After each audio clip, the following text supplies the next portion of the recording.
ลูกเคยก็ลูกเคยเท่าแก่แม่น้องคงมีหน้ามีตาใจเงินดอลลาร์ให้มันคุ้มอายนี่ลูกสาวหน้าดำฐานะก็ต้อยต่ำมีเพียงเงินกีบเงินดอลลาร์เขาสะนะเงินกีบอายมันหนุ่มรถถีบเลยบ่สู้รถเก๋งโชคดีสุดที่หักให้สมมาตรสมใจปรารถนา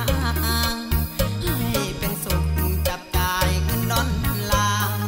อายขอลาไปตามทางคนเจอโจรความดีที่มีต่อน้องดวงบอกขอทักทวงทำคืนดอกนาข่าวอาการอายถวายทั้งสีว่าเพื่อได้มาเหยียกคะแนนสงสารถึงยามหน้าอายสวยขาสวยตายแดดจะไม่ฟาดจะห้องอายบอดสนนี่ละน้องหัวใจคนหาคนอายบอดสนฟาดจะห้องฝนตกค่ำ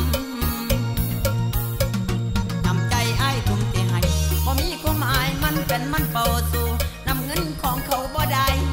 นอนให้สิทธิ์น้ำตาเงินดอลลาร์เขาชนะเงินกีบนุ่มรถถีบกับนุ่มรถเก่งบอกกล้าไปสิงสู่เขาได้จะดื่มเหล้าเอาสุราแค่ปัญหาก็แค่นั้นนะลืมได้ก็สู่อาคาวทำใจตุนฮิตอย่างใดจะลืมเขาละครบทเศร้ายังเป็นเงาหลอกล้อนใจอยากจะบวชเป็นพระผมผ้าเหลืองคนทั้งเมืองเขาจะเยื่อยควันเฮาคิดอดีตอนาคตนั่งทบทวน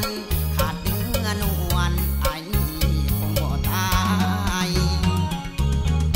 เอาเวลานี่แหละเลยน้องดนไปมันคงเกิด